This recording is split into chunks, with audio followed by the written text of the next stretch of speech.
gbogbo ẹ̀yin bàbá wa níkàlẹ̀ òde sálámà ilaykum. orí kí tọ́bàbù ẹ̀ ní o dúró sí bọ́ bá sí lọ́rọ̀ mi èmi á wá sọ́dọ̀ rẹ̀. òjò tí ń pagó lẹ́yìn mọ́nà ọjọ́ pẹ́. gbogbo ẹ̀yin bàbá kíkí mi sọ́dọ̀ yìí ọ̀ranyàn ni. òde sálámà ilaykum. bàbá látàbújá bàbá wa olórúkọ bàbá mi Sheikh Sharafuddin lẹ́yìn máa Sheikh Àjàrà. ẹ̀yin wá nílé Sulaimana bàbá tó wá fẹ́ kì í tó dùn mọ́ yín délédélu èmi ò kì í pẹ̀lú àfáàgbà. شيخنا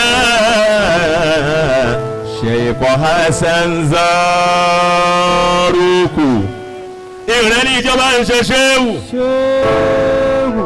bó bá gun bàbá mi Sheikh Hasan alẹ́mí ana rasulun Sheikh Hasan atúlẹ̀ ana mahadiyun tí sábà gun ṣéwù tán yáyá alẹ́mí gẹ́gẹ́ lànàbí Sheikh Hasan Zaruku àfàgbà tọkẹnu tọkẹta òde sálámà ilaykum.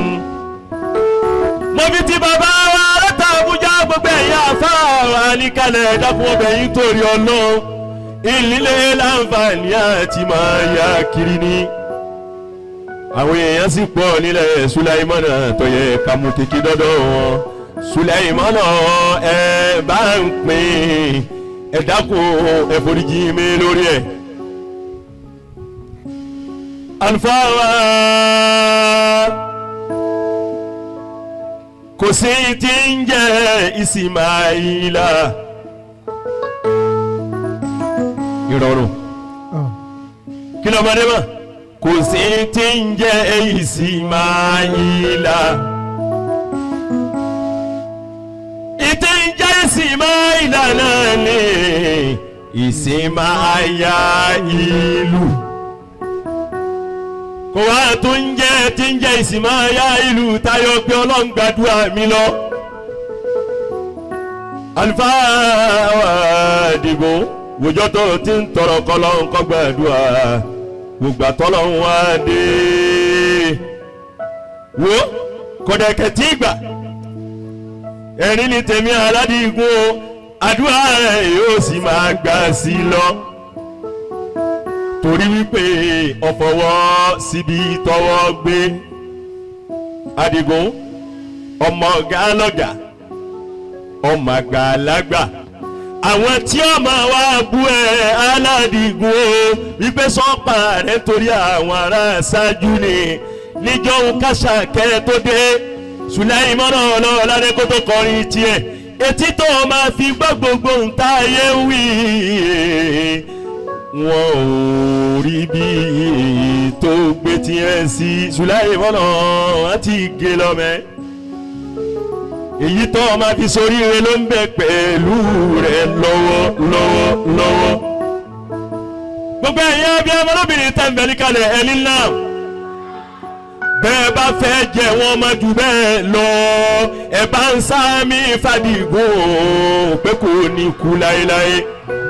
nítorí ń fọ́ fún Fàdìgún yìí jù kí bọ́dí sì dáró mẹ́ọ̀ nítorí ń fọ́ fún sí jù òun ni wípé àwa tó bá ń bẹ̀ ọba ànífà ìwọ̀n ń wo wípé ó sì ń bẹ́ bíkíní náà ó sì yàlérí wípé ọ̀sán àgbà pa àwọn aṣáájú ọ̀gá ni wọ́n.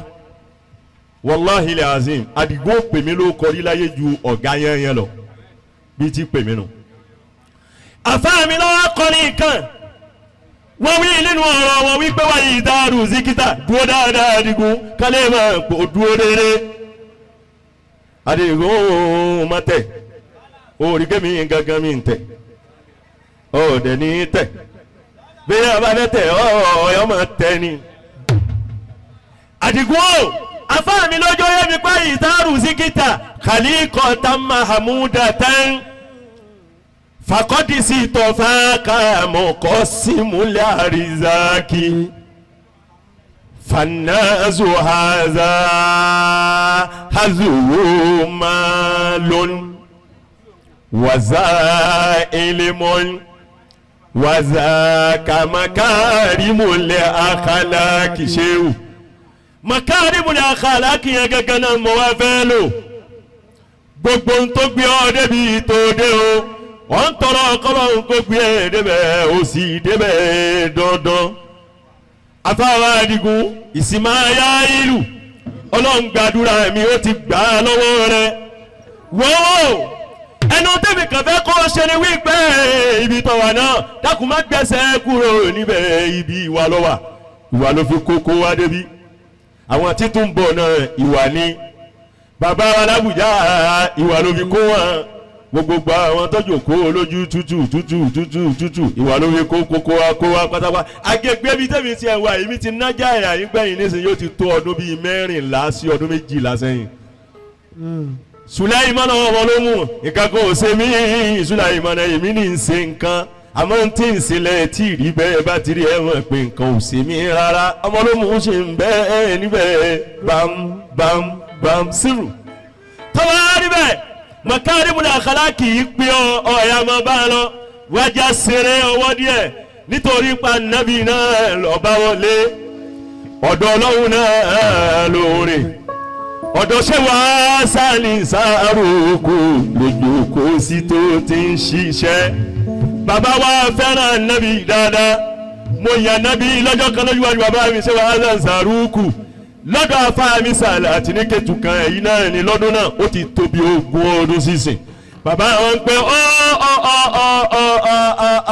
Sheikh Abdullahi anabi ló dúró yìí ọwọ́ ní fún sáàdù mí ní nǹkan àmọ́ ń tó ní fún un lọ́wọ́ tó bá gùn mí èmi aláǹzàrú kù yín tún wá ní kó tó lè kó nǹkan wá nílé kí n tó kó fún ọ́n ta ọ̀sẹ̀ tó wá dùpà lónìí tó wá kó tó lè fọ́ àṣẹyìn tó bá fún mi àṣẹ mọ́dàdì náà ni mọ́dàdì ọ̀hún Sulaiman òun ni wá ń dún lọ́wọ́lọ́wọ́ yìí ọlọ́wọ́ wọlé aṣẹ Hasan Saruk mọ́dìwù yìí ti kárí ayé gbogbo ẹni bá ń wí mọ́dìwù yìí I want everybody sing along with me now. Mọ́dìwù yìí tọ́ bàbá mi wí Sulaiman kó délé bá rẹ lókù ìwọ tó ń wá kí Sulaiman kọ́ máa rí ni tó bá rí bẹ́ẹ̀ salli ala Muhammad. ó níbi tí mo rí lọ Sàrùmí ó níbi tí mo rí lọ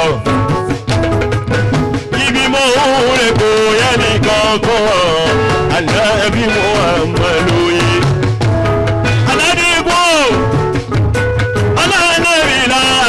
Sulaiman bakiri mi ma bawa saba salli ala Muhammad Allahumma ya rabbi sayyida wa sayyidi sadati khalila ya wujabir muhasabi wanzila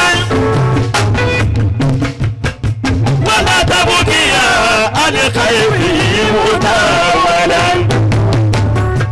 كما وحكيم بي مكنا أو وازلا أحق عباد الله بالمدن والأولى بابي هذا بره ẹkú ìnáwó mi náà gíríkì lọ́jọ́ sí ọdún lọ́pẹ́ yàbí yóò là ó áhàjàlejì lálẹ́ ìmú wa wá ó. Ọ̀yá ta ni ó lọ yàbí yóò wá sí múni kádàrí ilẹ̀ akíwòrì sẹ́lọ̀. Yọ alóbi mùsíkà àdàtì fúláwà yóò ní àlọ́. Fàlẹ́ wá ibi ni ó wọ́n wà dábà gbìnàlú. Àmínú ìrìṣàdì ìbáni mú wàhálò. Àbílò bí àṣírà rí.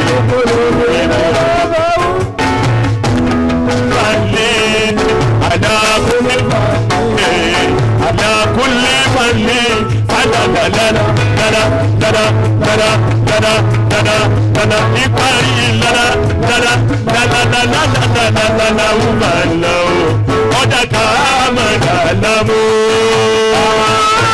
alábìbú kàmàdà lámú lámú ọ̀yà kàmàdà lámú lámú lámú lámú lámú lámú lámú lámú lámú lámú lámú lámú lámú lámú yóò ṣàwádà níparí àtàyíyàtò ńlá sírù ńlá ìkẹ́ olúwa ọ̀nà olúwa kó lọ́ba Muhammad ẹni adéládé ẹni àràníṣẹ́ àtàyíbàtú sàlàwàtú lílá àtàyíbàtú sàlàwàtú lílá.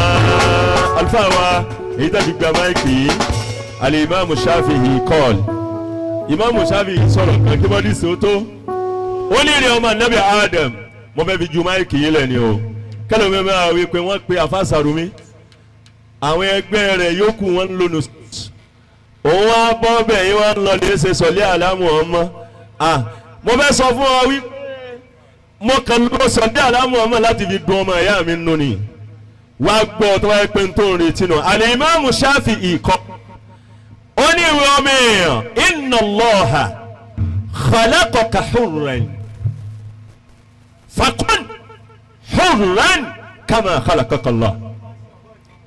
mẹ́sẹ̀gì yóò kálukú mú lọlé alimami Shafi'i ní ìwọ ọmọ èèyàn ọlọ́run ọba rẹ̀ dá ọlọ́mọlúwàbí ni kò sẹ́ni ọlọ́run dá láyé kullu mawludin yuladu ala fitratil islami illa anna abawayhi yuhawwidanihi aw yumajjisanihi aw yunassiranihi níparí ẹ̀ fakun hurran ìwọ náà dọ́mọlúwàbí kama khalaqaka Allah gẹ́gẹ́ bọ́lá wọn bá ti dá rẹ̀ ti dá ọ fa subhana rabbika rabbil izzati. والسلام على المرسلين والحمد لله رب العالمين.